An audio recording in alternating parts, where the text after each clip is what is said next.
자, 오늘 설교는 진부한 설교가 될 수도 있습니다. 그래서 여러분들에게 오늘 성경 본문을 한번 마음속에 그려보십시오. 이렇게 제가 청합니다.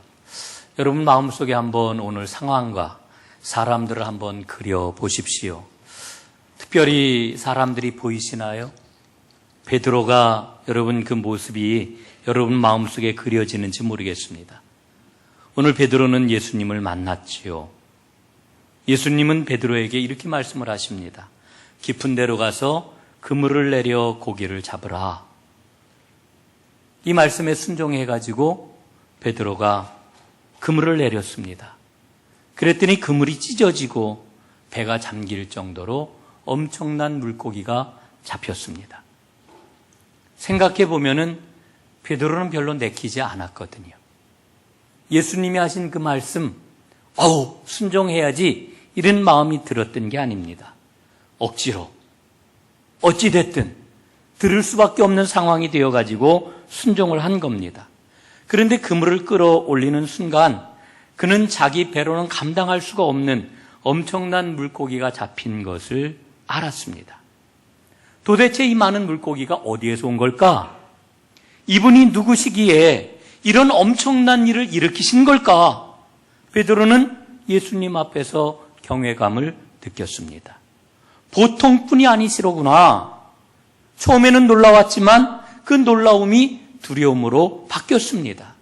그래서 무릎을 꿇고 이런 고백을 합니다. 주여 나를 떠나소서 나는 죄인이로소이다. 여러분, 깊은 곳에 그물을 내린 베드로는 깊은 곳에 그물을 내림으로 자기가 누구인지를 알게 된 거지요. 여기서 우리는 깊은 데 그물을 내리는 게 무엇인지를 어렴풋하게 알 수가 있게 됩니다. 여러분, 베드로의 생애를 보면은 예수님을 향한 고백의 연속이라고 하는 것을 알 수가 있습니다. 저는 오늘 이와 같은 베드로의 인생 고백들을 살펴보면서 깊은 데에 그물을 내리는 게 도대체 뭐냐, 이걸 좀 더 구체적으로 살펴보고 은혜를 나누려고 합니다. 제일 첫 번째 고백은 내가 죄인입니다 라고 하는 고백입니다. 여러분, 첫 번째로 우리가 생각할 수 있는 것은 깊은 곳에 그물을 내리면은 자신이 죄인인 것을 깨닫게 됩니다. 여러분, 오늘 본문을 한번 유심히 보십시오. 베드로가 예수님을 찾아간 게 아닙니다. 베드로가 예수님을 찾은 게 아닙니다. 예수님이 베드로를 찾아오셨습니다. 여러분, 우리가 인생을 살아가면서 꼭 놓치지 말아야 할 성경의 진리가 있습니다. 그게 뭐냐 하면은 시작은 하나님으로부터 시작되는 거다. 여러분, 우리의 시작은 하나님이십니다. 세상은 뭐라고 이야기를 하냐면은 내가 중요하다고 생각을 합니다. 내가 중요하다고 이야기를 하고 나로부터 시작이 된다고 이렇게 이야기를 합니다. 그러나 성경은 분명히 우리에게 일러주십니다. 우리의 시작은 하나님이다. 여러분, 오늘 베드로를 찾아오신 예수님께 그 말씀에 순종을 했더니 베드로가 자신이 누구인지를 알게 되었다는 겁니다. 여러분, 믿음의 시작이 무엇일까요? 죄인인 것을 깨닫는 겁니다. 죄인인 것을 깨닫는 것. 여러분, 예수님 앞에 섰을 때 어떻게 베드로가 죄인인 것을 깨달을 수 있었을까요? 여러분, 그런 경험들 해봤을 겁니다. 여러분, 아주 운동으로 몸이 단련된 강건한 사람 앞에 서면은 여러분 어때요?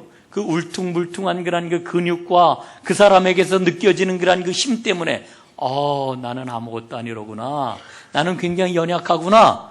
여러분, 이런 거를 우리가 느끼지 않습니까? 또 큰 지식을 가지고 지혜로운 사람을 만나가지고 한번 얘기를 나눠보십시오. 그럼 금방 뭐를 알아요? 야, 나는 정말 굉장히 무지하구나. 이런 것을 알 수가 있게 되는 겁니다. 여러분, 그뿐 아니라 열과 성을 다하여서 땀 흘리면서 얼마나 열정적으로 부지런히 살아가는지 그런 사람을 만나게 되면은 나는 참 편안하구나. 나는 참 게으르게 살고 있구나. 여러분, 이것을 알게 되지 않습니까? 여러분, 정말 그런 거예요. 나보다 성실한 사람, 나보다 고결한 사람, 나보다 능력 있는 사람, 그 앞에 서면은 나의 부끄러운 모습을 우리는 보게 되는 거지요. 여러분, 이게 정상적인 삶의 모습 아니겠습니까? 여러분, 예수님 앞에 서 보셨는지요? 예수님을 인격적으로 만나셨는지요? 그 주님 앞에 서 본 경험이 있는지요? 아니면 매일매일 나와 함께 하시는 주님 앞에 서서 여러분 살아가고 계신지요? 여러분 어떻습니까? 우리가 예수님 앞에 서게 되면은, 그 무한하신 은총과 사랑 앞에 서게 되면은 우리는 무엇을 깨닫습니까? 나는 정말 부끄러운 죄인에 불과하구나. 이걸 깨닫게 되는 것 아닙니까? 여러분, 오늘 베드로가 나는 죄인입니다 고백하는 것은 바로 이와 같은 예수님을 만났기 때문에 그렇습니다. 예수님 앞에서 자신의 존재를 새롭게 보게 된 것이지요. 그래서 나는 죄인입니다 이렇게 고백을 하고 있는 겁니다. 여러분, 우리가 이 죄인이라고 하는 것을 깨달을 때 비로소 하늘이 열리게 됩니다. 여러분 어떠신가요? 여러분에게는 하늘이 열려 있나요? 하늘이 닫혀 있나요? 여러분, 세상 많은 사람들이 하늘을 보지 못하고 살아가요. 하늘이 있다라고 하는 것을 까맣게 잊고서 망각을 하고서 살아가요. 여러분, 왜 그럴까요? 하늘을 보지 못하기 때문에 그래요. 내가 죄인이라고 하는 것을 깨닫는 그 순간 나의 하늘이 열리게 되는 거지요. 오늘 예배하는 여러분 모두에게는 하늘이 열리는 은혜가 있기를 주님의 이름으로 축복합니다. 하늘이 열려야 됩니다.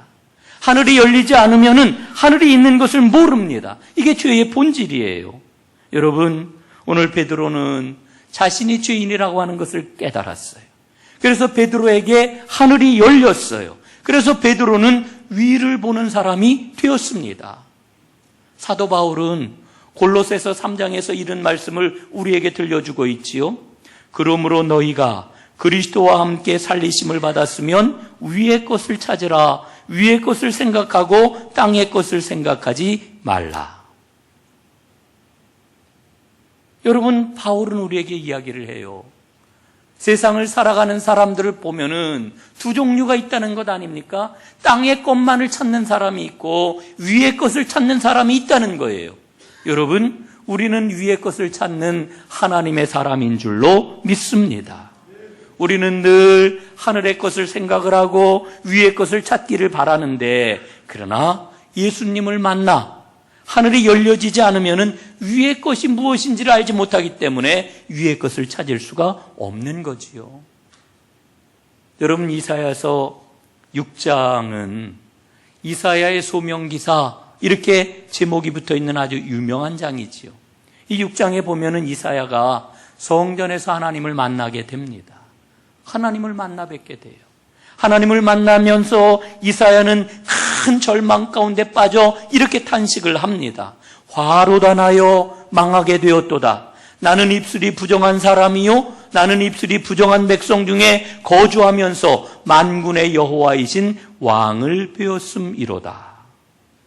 여러분, 이사야가 하나님을 배웠는데 기쁨의 그런 그 환호의 그런 그 찬가를 부르는 게 아니라 나는 죽게 되었구나. 왜냐하면은 나는 죄로 부정한 사람인데 거룩하신 하나님을 만나게 되었으니 나는 이제 죽었구나. 이렇게 이야기를 하고 있는 겁니다. 그런데 이런 이사야를 하나님께서는 사해 주십니다. 제단 숯불로 이사야의 입술을 찢어주시면서 이렇게 말씀을 하십니다. 보라, 이것이 내 입술에 닿았으니 내 악이 제하여졌고 내 죄가 사하여졌느니라. 여러분, 이사야는 깨끗하게 사함을 받았습니다. 죄를 지닌 부정한 사람으로서 하나님을 만났기 때문에 죽을 것이라고 생각을 했는데 하나님께서는 이사야의 모든 죄와 모든 악이 깨끗하게 사하여졌다고 이렇게 말씀을 합니다. 여러분, 그런데 여기서 우리가 이 이사야 이야기를 좀 한번 생각을 해봤으면 좋겠어요.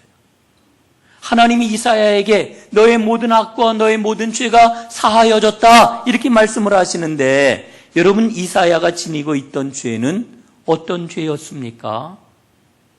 이사야서 6장은요 이렇게 시작이 돼요. 우시야 왕이 죽던 해에 내가 본즉. 이게 1절 말씀이에요. 우시야 왕이 죽던 해에 내가 본즉. 여러분, 우시야가 누구입니까? 우시야는 유다, 남유다를 무려 52년 동안이나 다스렸던 왕입니다. 이 우시야가 처음 왕이 되었을 때에는 하나님을 너무너무 잘 섬겼어요. 하나님을 경외했어요. 그래서 하나님께서 그에게 축복을 부어주셨어요. 유다의 평화가 왔고 유다의 번영이 찾아왔습니다. 사람들은 이 우시야를 가리켜서 성공적인 왕이요 훌륭한 왕이라고 칭송을 했습니다. 그러나 이 초기의 성공이 그만 우시야를 타락하게 만들었어요. 그는 교만해졌고요, 영적으로 부패해졌습니다. 역대하 26장에 보면은 우시야 왕이 어떻게 죽게 되었는지 그 단초에 대해서 이렇게 말씀을 해주고 있습니다. 우시야가 강성하여짐에 그 마음이 교만하여 악을 행하여 그 하나님 여호와께 범죄하되 곧 여호와의 전에 들어가서 향단에 분향하려 한지라. 이게 26장에 나오는 말씀입니다. 여러분, 우시야가 힘이 세지고 모든 사람들이 다 우시야를 칭송하고 그러니까 교만이 생겼어요. 그래서 그는 성전의 제사장 아니면은 어느 누구도 손을 댈 수 없는 향단에 손을 댑니다. 그건 내가 향불을 살라가지고 하나님 앞에 올려드리지.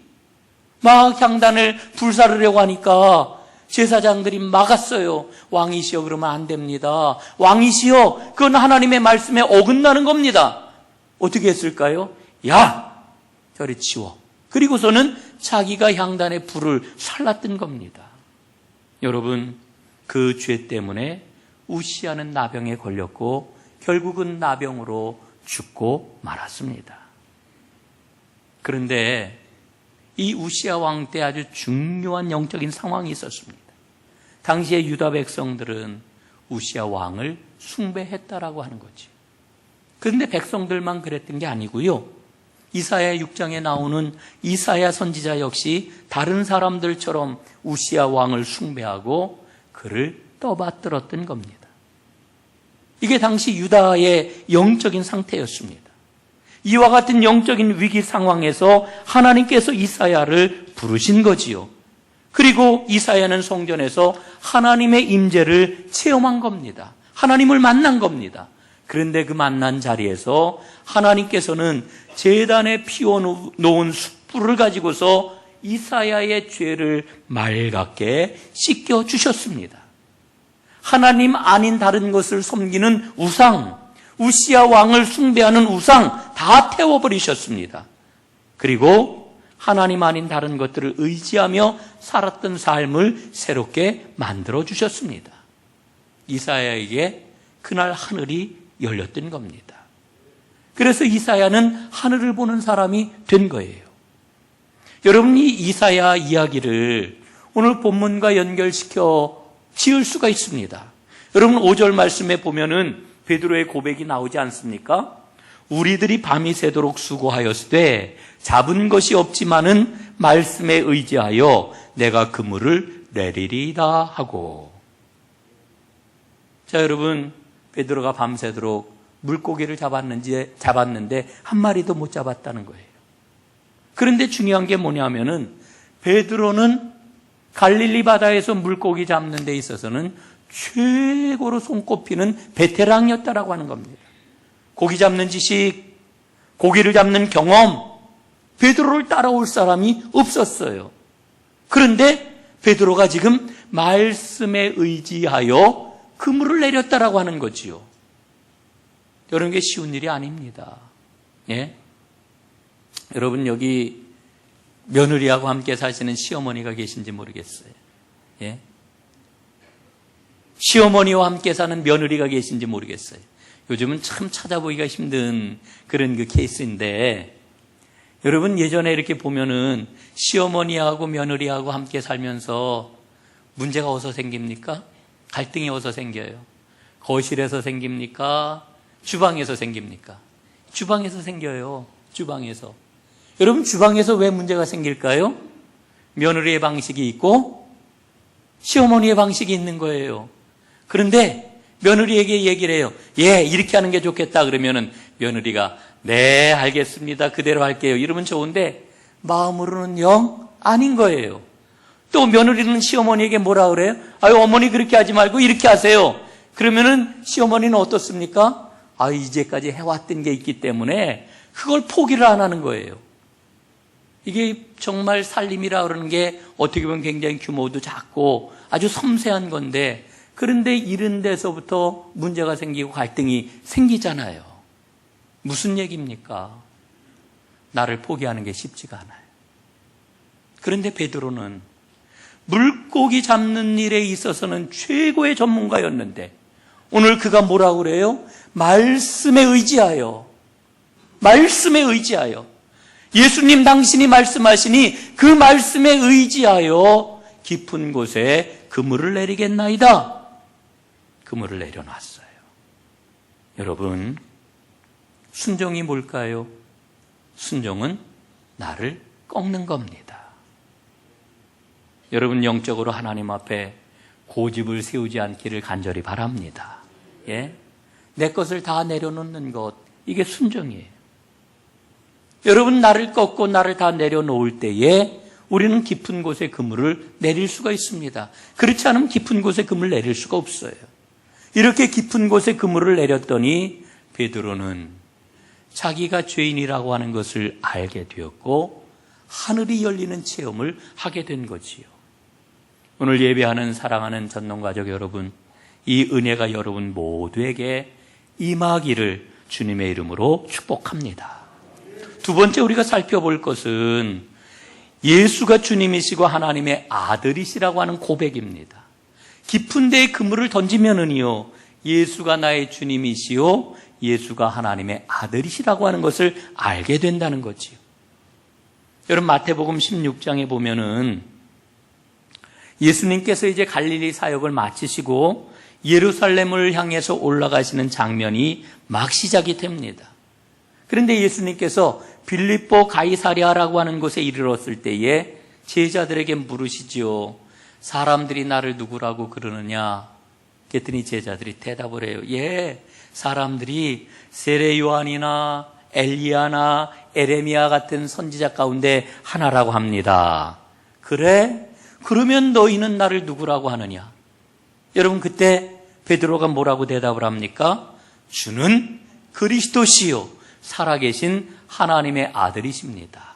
한번 따라해 보실까요? 주는 그리스도시요 살아계신 하나님의 아들이십니다. 그렇습니다. 여러분, 이 베드로의 고백은 예수님이 누구이신지를 가장 아름답게 표현한 위대한 신앙 고백이지요.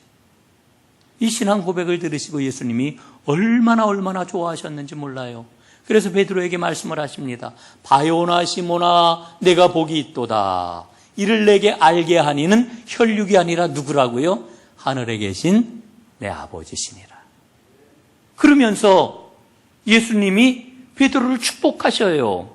너는 베드로라. 내가 이 반석 위에 내 교회를 세우리니 음부의 권세가 이기지 못하리라. 여러분, 이 땅 위에 있는 모든 교회는 이 고백 위에 세워진 거지요. 주는 그리스도시요 살아계신 하나님의 아들이십니다. 저는 이 땅 위에 있는 모든 교회들이 이 고백의 의미를 제대로 표현하는, 날마다 표현하는 살아있는 교회가 되어야 한다고 분명히 믿습니다. 특별히 우리 전농교회가 그런 교회가 될 수 있기를 간절히 바랍니다. 여러분, 근데 그 고백 가운데 베드로가 뭐라고 그래요? 주는 그리스도시요. 예? 예수님을 주라고 고백을 해요. 여러분, 예수님은 나의 주님이십니다. 예수님은 우리의 주님이십니다. 이 주라고 하는 말은 큐리오스라고 하는 단어를 사용을 하는데, 이 큐리오스라고 하는 그런 그 단어를 보면은요, 아주 재미난 그러한 그 의미가 담겨 있어요. 두목. 예? 두목 아세요?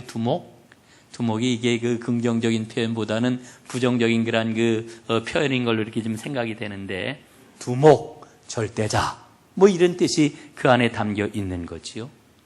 여러분, 우리가 날마다 고백하는 게 뭐예요? 예수님은 나의 주님이십니다. 이 고백을 날마다 해요. 여러분, 예수님이 나의 큐리오스라고 하면은 우리가 그분에게 어떻게 해야 될까요? 뭘 해야 되겠습니까? 충성해야지요. 충성. 우리가 할 것은 오직 충성입니다. 사무엘하 23장에 보면은 다윗과 그의 용사들 이야기가 나오는데요. 다윗의 고향이 어디지요? 다윗의 고향 베들레헴이잖아요. 베들레헴.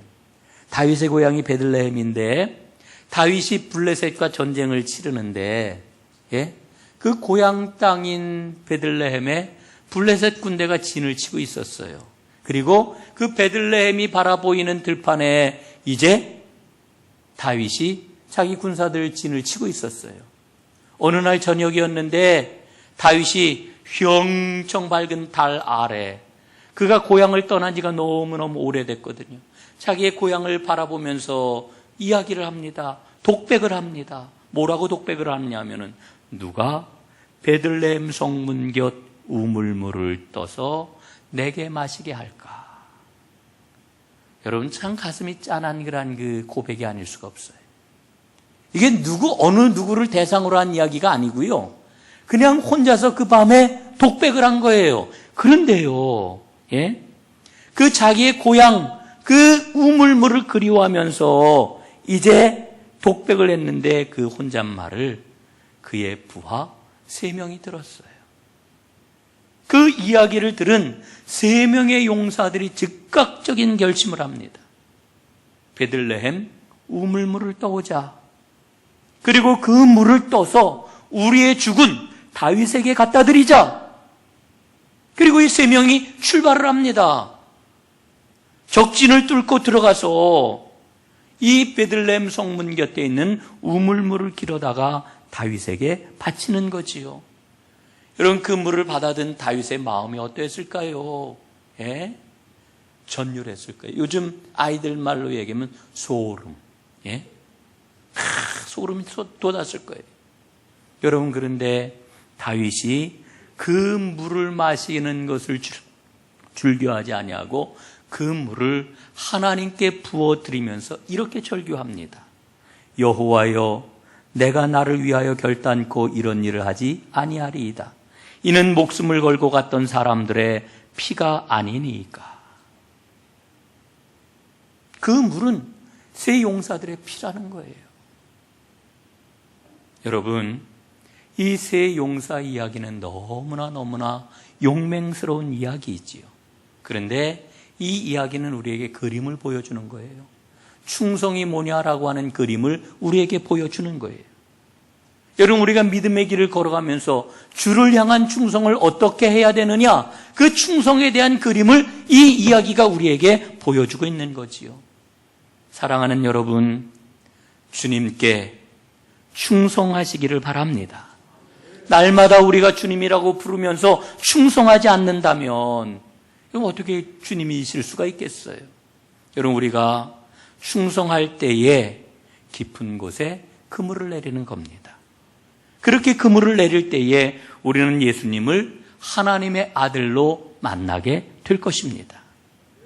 예수님을 하나님의 아들로 만나게 될 때 아버지께서 아들에게 약속하시고 아들에게 허락하신 그 모든 축복이 여러분의 것이 될 줄로 분명 믿습니다. 이제 마지막 3번째 고백을 보겠는데요. 사랑합니다라고 하는 고백입니다. 여러분, 깊은 곳에 그물을 내리면은 주님을 향한 사랑을 고백하게 됩니다. 여러분, 요한복음 21장에 보면은 부활하신 예수님께서 제자들을 찾아 디베랴 바닷가로 가시는 이야기가 나와요. 디베랴 바닷가에서 있었던 이야기를 보면은 오늘 성경 본문하고 너무너무 비슷해요. 근데 저는 이 요한복음 21장 말씀을 읽을 때마다 참 이상한 생각이 들어요. 왜냐하면은 죽음 가운데서 부활하신 예수님을 만난 베드로와 제자들이었는데 왜 이 사람들이 부활하신 예수님을 만나고 나서도 물고기를 잡으러 갔을까? 그런데 물고기를 잡으러 가서도 밤새도록 그물을 내렸지만은 한 마리도 잡지를 못했다고 합니다. 오늘 이야기는 거기서 시작이 되는 거예요. 그때 예수님이 명령을 하시지요. 이렇게 명령하십니다. 그물을 배 오른편에 던져라. 그리하면 잡으리라. 여러분, 오늘 누가복음 본문처럼 물고기를 잡지 못한 베드로가 예수님의 말씀에 순종을 해요. 그랬더니 그물이 찢어질 정도로 엄청난 고기를 잡습니다. 세어봤더니 몇 마리예요? 153마리. 그래서 모나미 153 몰판이 나왔다 그러잖아요. 이 얘기 아는 분들 많을 거예요. 자, 이렇게 물고기를 잡은 다음에 우리 예수님께서 조반을 차려주시고 제자들이 이 아침을 먹고 났을 때에 베드로에게 예수님이 물으셔요. 특별하게 3번씩이나 물으셔요. 그 물음이 뭡니까? 내가 나를 사랑하느냐? 내가 나를 사랑하느냐? 내가 이 사람들보다도 더 나를 사랑하느냐? 이렇게 베드로에게 물으십니다. 여러분, 이 물음 앞에 베드로가 예수님께 대답을 해요. 내가 주를 사랑하나이다. 내가 주를 사랑하는 줄 주께서 아시나이다. 여러분, 베드로가 예수님을 향하여 사랑합니다. 이 고백이 베드로의 마지막 고백이고 베드로 고백의 정점입니다. 여러분, 진정한 사랑이란 뭘까요? 여러 가지로 설명할 수 있지만 진정한 사랑은 이용하지 않는 겁니다. 베드로는 지금까지 예수님을 이용했어요. 베드로가 왜 예수님을 따라다녔을까요? 이유가 있었기 때문이에요. 주님을 통해서 병고침을 받고, 주님을 통해서 부유하게 되고, 주님을 통해서 성공하고, 주님을 통해서 세상을 바꾸고, 주님을 통해서 출세하고, 주님을 통해서 무엇인가를 이룰 것을 생각하면서 주님을 따라다닌 거예요. 여러분, 예수님이 처음으로 예루살렘에 올라가면 고난을 받고 십자가에 달려 죽으실 거라고 하는 순환 예고를 했을 때에 베드로가 어떻게 했습니까? 막아섰잖아요. 안 됩니다, 주님. 어떻게 그런 일이 일어날 수가 있겠습니까? 절대로 안 됩니다. 여러분, 베드로는 예수님의 말씀을 이해할 수가 없었거든요. 받아들일 수가 없었거든요. 그래서 항변하고 막아섰던 겁니다. 여러분, 베드로의 모습이 오늘 저와 여러분의 모습은 아닌가요? 우리는 모두 다 이유를 가지고 예수님을 믿어요. 베드로처럼 문제 해결을 위해서 혹은 성공을 위해서 예수님을 믿고 있지는 않습니까? 그런데 그런 베드로에게 오늘 예수님이 물으시는 거예요. 내가 나를 사랑하느냐? 내가 나를 사랑하느냐? 여러분, 사랑이라고 하는 것은 모든 것을 다 주는 것, 이게 사랑입니다. 이렇게 내가 나를 사랑하느냐 묻는 예수님 앞에 베드로의 최종적인 고백은 내가 주님을 사랑합니다. 내가 주님을 사랑하는 줄 주께서 아십니다. 여러분, 보세요. 주님을 향한 이 사랑의 고백이 있은 이후에 베드로는 진정한 어부가 되잖아요. 여러분, 오늘 장면은요, 베드로가 예수님을 처음으로 만나는 장면이에요.